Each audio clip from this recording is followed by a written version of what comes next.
원태 목사로 여러분 만나게 되어서 반갑고 감사드립니다. 오늘 김준태 목사님 또 남아공 가시고 장로님들도 몇 분 가시고 저를 청해서 얼굴 보고 또 반가운 얼굴도 보고 말씀도 나누고 제게는 참 감사하고 좋은데 여러분들은 별로 안 좋으신 것 같아요. 앞뒤로 인사할 때에 옆에 있는 분이 누군지 보시고 집사님 뵈니 천사의 얼굴을 뵌 것 같습니다. 인사하겠습니다.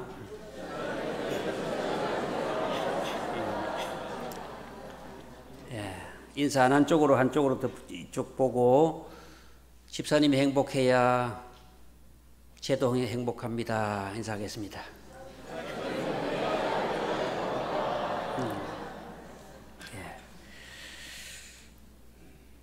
오늘 본문 말씀을 통해서 우리는 이 세상을 살아가면서 상생이라고 하는 말을 가끔 쓰는데 기생이라고 하는 말도 있고 기생 말고 기생, 공생이라고 하는 말도 있고 상생이라고 하는 말도 있습니다. 공생보다 조금 더 수준이 높은 것이 상생이라고 이해하면서 룻과 나호미와 보아스 이런 새로운 가족 공동체가 형성되면서 이 가족 공동체가 상생을 통해서 이루어진 공동체로서 하나님의 은혜 가운데 복된 가정을 이루어 나가더라. 그 이유는 상생에 있더라 하는 것을 중점적으로 말씀을 나누려고 합니다. 산에 가보면 숲이 우거져 있습니다. 산에 나무와 풀, 숲이 없이 산만 있으면 여름에 소나기, 홍수 이렇게 치면 이게 점점 해마다 늘 깎여 나가고 해서 나중에 산 속에 있는 돌이나 바위나 이런 것만 남아 있겠지요. 그러나 이 산에 울창한 숲이 있기 때문에 아무리 비가 많이 와도 산의 그 아름다운 모습을 그대로 유지하고 있더라. 이 산이라고 하는 이 땅은 높은 땅은 나무를 살리고 이 나무는 이 산이라고 하는 높은 지대를 보호하고 그래서 서로 보호함으로 인해서 상생의 관계를 이루어 나간다. 거기에 나무 풀이 없어져 버리면 산은 점점 산의 모양 모습을 잃어버리게 되는 것입니다. 이게 바로 상생의 관계인데 우리 가정이나 교회나 국가나 똑같이 상생의 원리 가운데서 살아가고 있습니다. 오늘날 우리 이 세상을 보면 사람들이 결코 혼자 살아갈 수 없는 상생의 관계를 가지고 살아가는데도 불구하고 자기 혼자 잘 살겠다고, 자기 혼자 잘 되겠다고 개인주의적이고 이기주의적으로 살아가는 사람이 많이 있는데 그러면 그 사회는 앞으로 희망이 없는 사회가 된다 하는 것이죠. 본문으로 보면 엘리멜렉과 나홈이라고 하는 사람이 부부인데 이 두 사람이 아들 둘과 함께 이민을 갑니다. 베들레헴에 흉년이 들었다고 그 모압으로 이민을 가가지고 한 10년 정도 사는데 불행히도 남편을 잃고 두 아들을 잃고 세 여인만 남게 됩니다.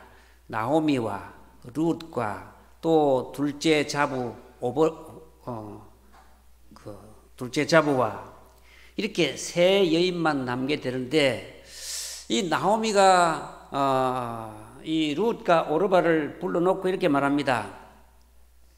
내가 여기서 처참한 실패 또 인생의 낭패를 당하고 이제 고향 고국으로 돌아가서 내 인생의 마지막을 여생을 거기서 보내는 것이 좋겠다. 대신 너희들은 너희 고국, 너희 친정으로 돌아가서 새로운 인생을 출발하도록 해라. 그렇게 얘기하고 설득하는데 둘째 자부 오르바는 시어머니 말씀 들어보니까 그 말이 맞다. 계산해 보니까 그 말이 맞다. 그래 돌아갔고, 룻은 시어머니에게 이렇게 말합니다. 어머니, 나를 고향으로, 고국으로, 친정으로 돌아가라고 하지 마십시오. 어머니 가는 곳에 나도 가고, 어머니 백성이 나의 백성이 되고, 어머니 죽는 곳에 나도 죽고, 어머니 하나님이 나의 하나님이 되겠습니다.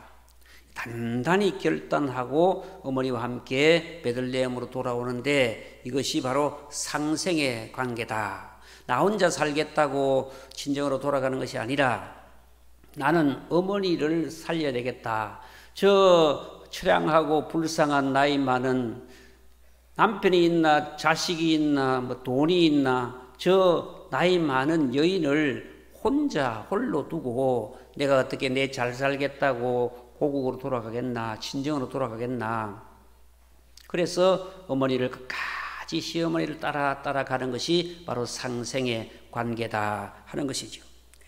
그래서 룻은 남편도 없고 자식도 없는데 그 연세 많은 시어머니를 따라서 베들레헴으로 뚜벅뚜벅 걸어가고 있는 것입니다. 상생의 마인드라고 하는 것, 상생의 정신은 뭐냐 하면 상대를 불쌍히 여기는 마음과 긍휼히 여기는 마음이다. 옆에 가족이면 더 좋고, 가족이 아니고 집사님이나 뭐 권사님이 앉아 있더라도 하나님 앞에서 저 참 불쌍하지요. 그렇게 해봅니다. 시작. 이야, 보니까 자기는 불쌍한 게 하나도 없다고 생각하고 살아가는 사람이 많아요. 사실 따지고 보세요. 내가 하나님 앞에 얼마나 불쌍한 사람인가, 얼마나 연약한 사람인가, 얼마나 부족한 사람인가, 얼마나 모자라는 사람인가. 그걸 본인이 느껴야 되지만 상생의 관계에서는 상대방이 더 느껴야 돼. 남편이 아내를 볼 때 저 여자가 날 따라서 지금까지 10년, 20년, 30년, 50년 살아간다고 얼마나 고생이 많은가. 참 불쌍하다.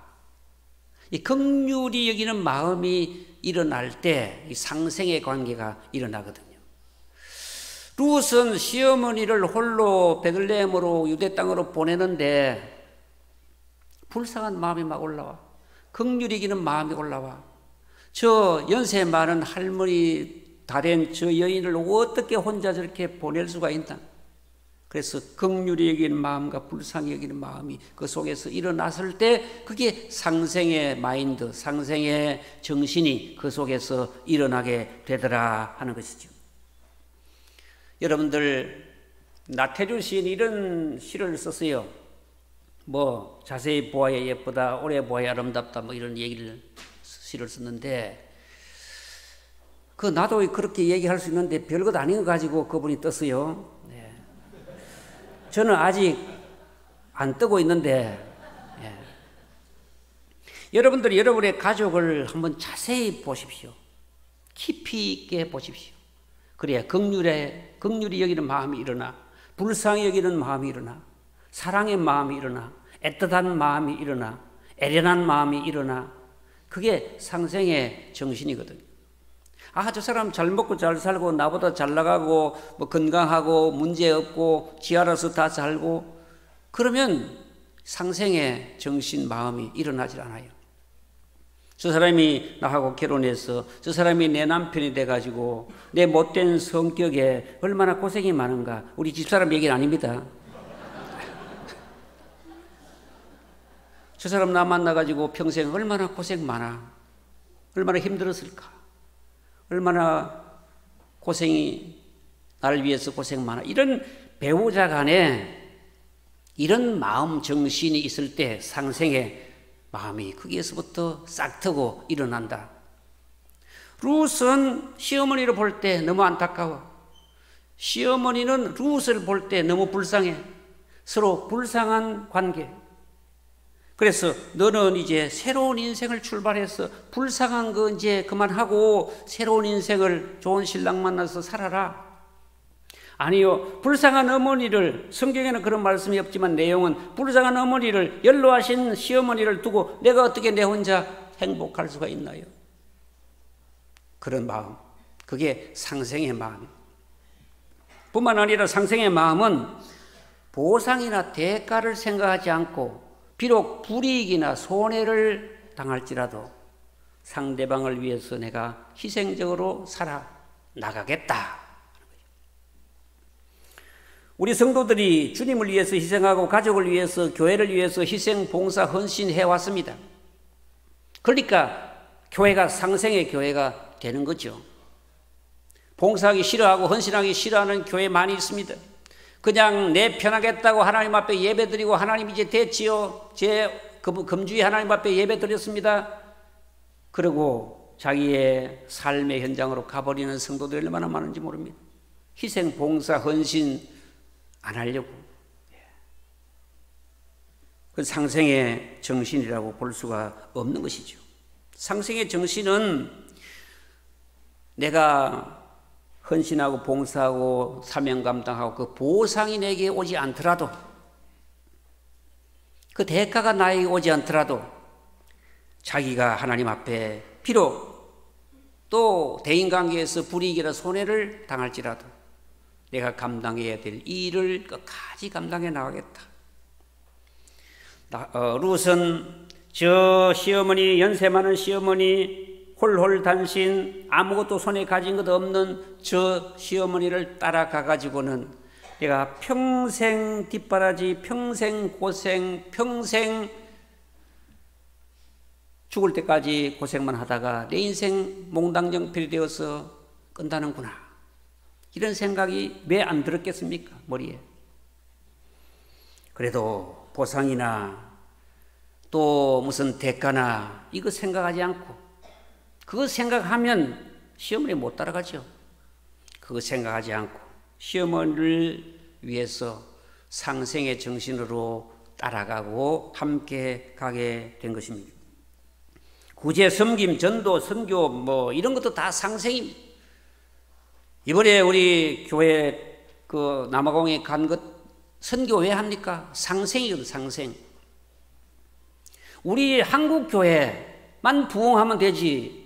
그 열악한 동남아, 저 열악한 아프리카 가가지고 뭐 선교하고 할 게 뭐 있나? 끝도 없는 선교인데 우리나라, 우리 교회만 잘 되면 되지. 이건 주님 앞에 붙어서 사는 기생의 정신이고 공생도 아니고 상생의 정신도 아니거든요. 그래서 우리가 전도하고 선교하고 구제하고 봉사하는 거 아니겠습니까? 그렇게 상생의 정신으로 살아가면 공동체 전체가, 나중에 결과에 대해서 말씀하겠지만 공동체 전체가 행복해지고 또 복을 받게 되는 것입니다. 상생의 삶의 방식은 어떤가? 상생의 삶의 방식, 상생의 이제 정신과 그 마인드를 얘기했고, 상생의 삶의 방식은 자기 몫을 충실히 감당하는 것이다. 자기 몫을. 요구하거나 기대하지 않고 자기 몫을 성실히 감당하는 것입니다. 자, 이제 베들레헴으로 두 여인이 돌아왔습니다. 어머니, 시어머니가 룻에게, 자부야, 우리 먹을 것도 없는데 너 나가서 이삭이라도 주고 와야 안 되겠느냐? 그런 생각, 말 한 번도 내비친 적이 없고, 룻은 스스로 우리가 농사가 있냐, 뭐 직장이 있냐, 이삭이라도 주어야 되겠다. 그래서 이삭 주기로 갔습니다. 그런데 나오미는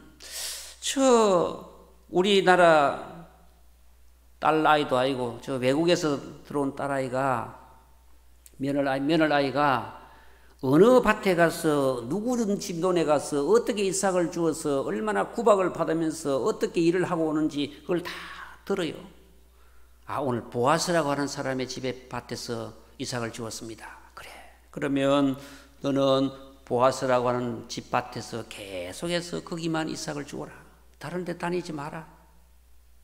시어머니는 며느리를 위해서 무엇을 할 것인가에 대한 구상과 계획을 지금 가지고 있는 거예요.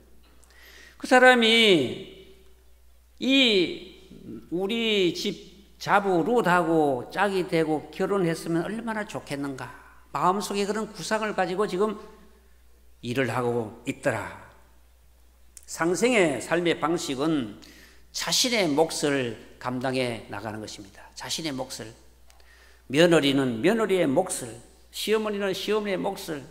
시어머니는 그냥 가만히 앉아서 네가 이삭 주어서 뭐 빻아가지고 빵 만들어주고 밥 해주면 내가 그거 먹고 있겠다. 이게 아니고 서로 자기의 몫을 할 수 있는 데가 최선을 다해서 자기의 몫을 감당하는 거예요. 목사님은 목사님의 몫을 감당하고, 성도는 성도의 몫을 감당하고, 직분자는 직분자의 몫을 감당하고, 부모는 부모의 몫을 자식은 자식의 몫을, 자기의 몫을 감당하는 게 상생이에요. 그런데 가족 구성원 중에 자기 몫을 감당하지 않는 가정이 만약에 있다면 그 가정은 상생의 원리를 저버리는 가정이기 때문에 그 가정이 결코 행복할 수가 없는 것입니다. 그래서 자기의 몫이 무엇인가, 내가 자식인지 부모인지 남편인지 아내인지 살펴보고 내 몫이 무엇인가, 이걸 잘 감당해 나가는 것이 상생의 원칙이고 방식이다.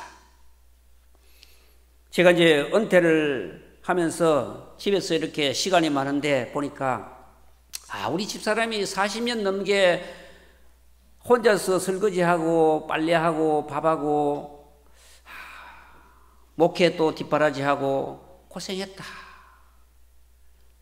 그래서 긍휼한 마음과 불쌍한 마음이 생기고, 내가 해야 될 몫이 무엇인가, 내가 뭐 요리도 할 줄 모르니까 설거지라도 하자. 그래서 설거지를 요즘 자주 합니다. 나이가 이제 들어가니까 철이 드는 것 같아요. 우리 오늘 3부 예배 나온 성도들 가운데 철이 안 든 분은 오늘 저녁부터 철 드시기를 주의 이름을 축원합니다.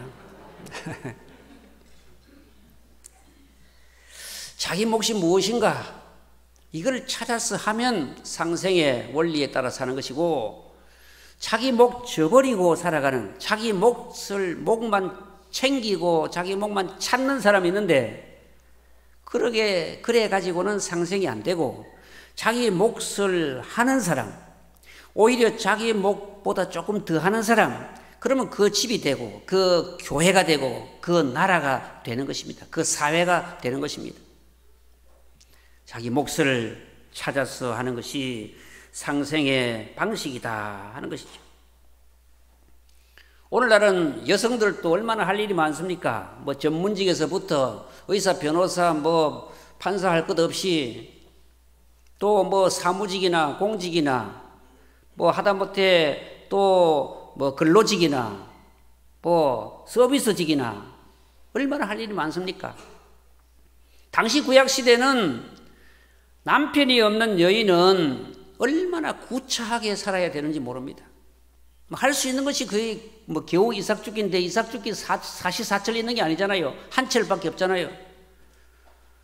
그러니까 이 나오미는 룻은 자기 몫이 뭐냐, 내가 할 일이 뭐냐, 이 시전에는, 이 계절에는 이삭 죽기밖에 없다.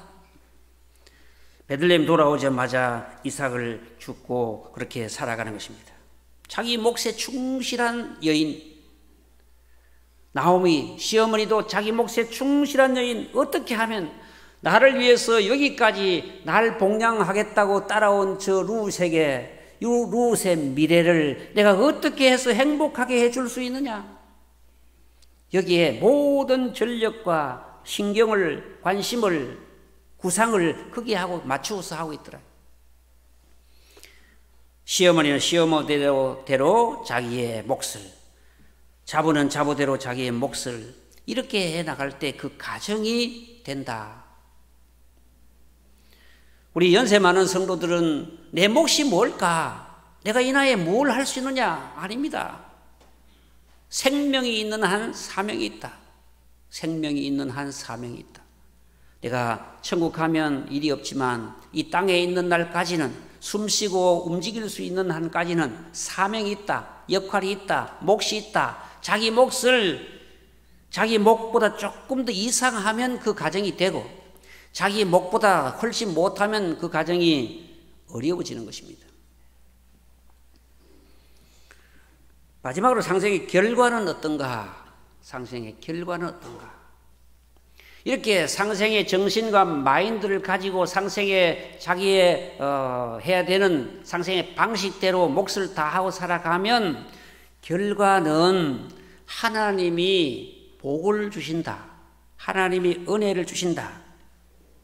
그 복과 은혜가 뭐냐 하면 상생의 원리대로 살아가면 다 같이 좋아지는 공동체가 이루어지게 되는 것입니다. 시어머니만 좋아지는 것은 상생의 결과가 아닙니다. 며느리만 좋아지는 것은 상생의 결과가 아닙니다. 룻은 룻대로 좋아지고 나오미는 나오미대로 좋아지고 보아스는 보아스대로 좋아지고 오벳은 오벳대로 좋아지고 이스라엘은 이스라엘대로 좋아지고 인류는 인류대로 좋아지고 이게 모두가 다 좋아지는 것이 상생의 원리로 살아가는 결과이다 하는 말씀입니다. 오늘날은 남의 불행이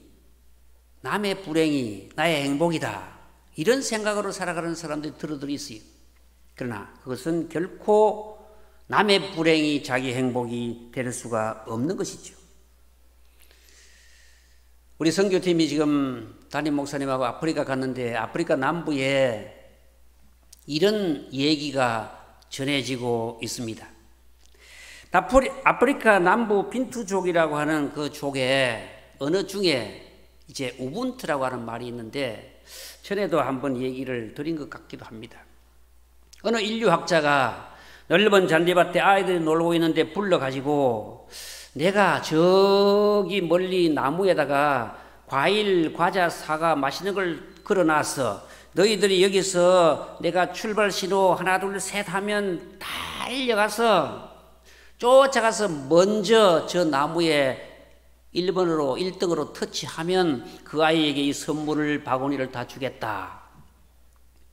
그런데 아이들이 하나 둘 셋 이 스타트 라인에서 출발 시도를 했는데 이상하게도 아이들이 서로 손을 잡고 똑같이 뛰어가는 겁니다.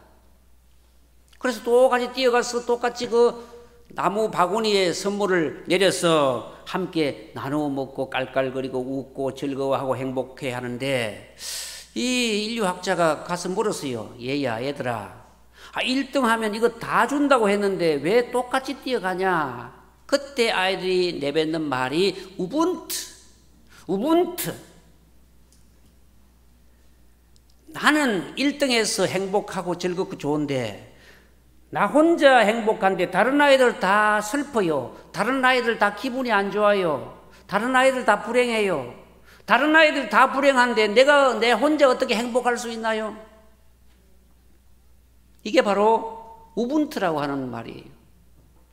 다른 사람이 있기에 내가 있다. 다른 사람이 행복해야 나도 행복하다. 나 혼자 행복할 수는 없다.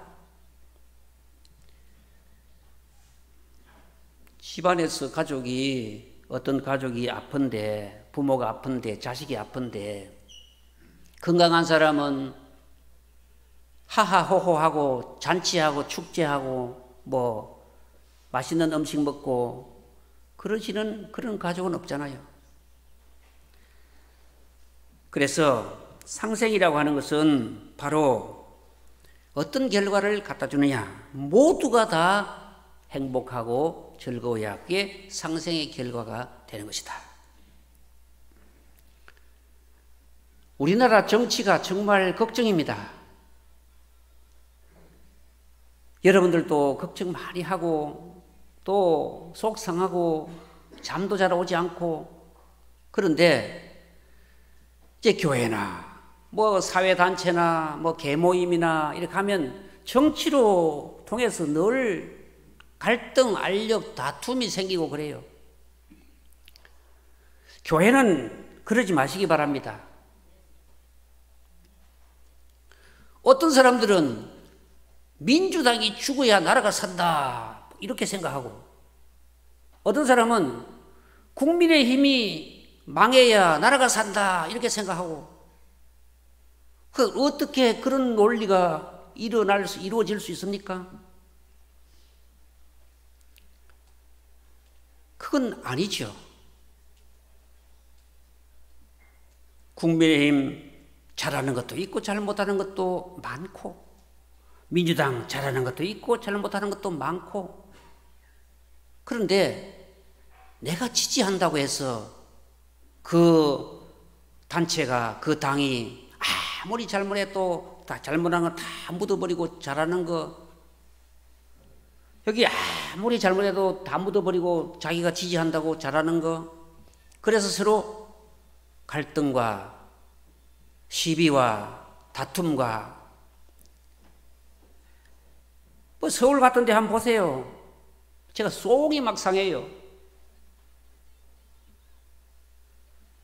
전에 제가 있을 때 그 얘기한다고 어떤 분이 뭐 다른 교회로 갔다는 말을 들었는데, 그러지 말고 상생의 원리를 좀 생각해 봐요. 속을 좀 넓혀 봐요. 목사가 뭐 정치 얘기하냐? 우리 모든 성도는 정치를 해야 되고 정치의 영향력 아래 살아가는 겁니다.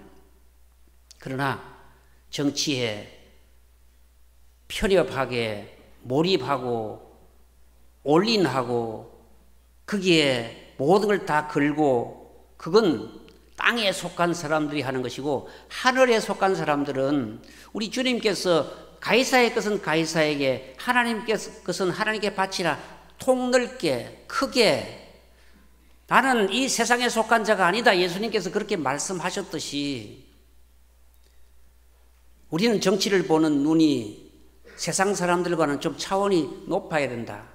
하나님의 나라를 이루어 가야 되는데, 민주당 나라를 이루는 것도 아니고 국민의힘 나라를 이루는 것도 아니고 다른 당의 나라를 이루는 것도 아니고 하나님의 나라를 이루어가는 것이 교회요 성도다. 그런 목회자들도 보면 참나 기가 막혀요. 목사들이 다 모인 뭐 세미나 같은 데 있으면 좀 하고 싶은 말이 좀 많은데, 제가 뭐 한두 마디 한다고 세상이 바뀌는 건 아니겠지만, 대기업이 중소기업 흡수해서도, 큰 교회가 작은 교회 흡수해서도 안 되고, 상생의 원리를 쫓아서 살아가야 그 사회가, 나라가, 기독교가 바르게 서가고 하나님의 은혜를 받게 된다. 지역 교회와 선교 단체도 상생해야 돼요. 그게 바로 로컬 처치와 파라 처치의 관계는. 그래서 우리 상생의 원리를 잊어버리면 결코 우리 사회의 미래가, 나라의 미래가 없다. 상생의 결과는 하나님께 축복과 은혜로 갚아 주시는 것이죠.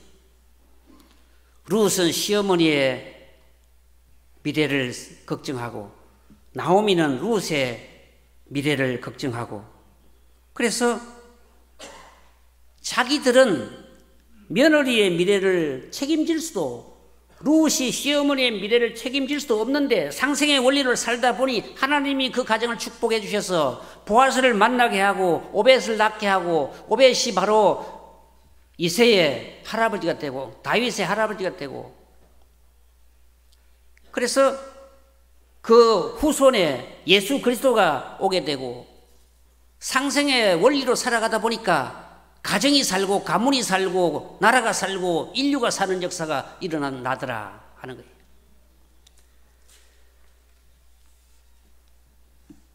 에스더와 모르드게도 그렇지 않습니까?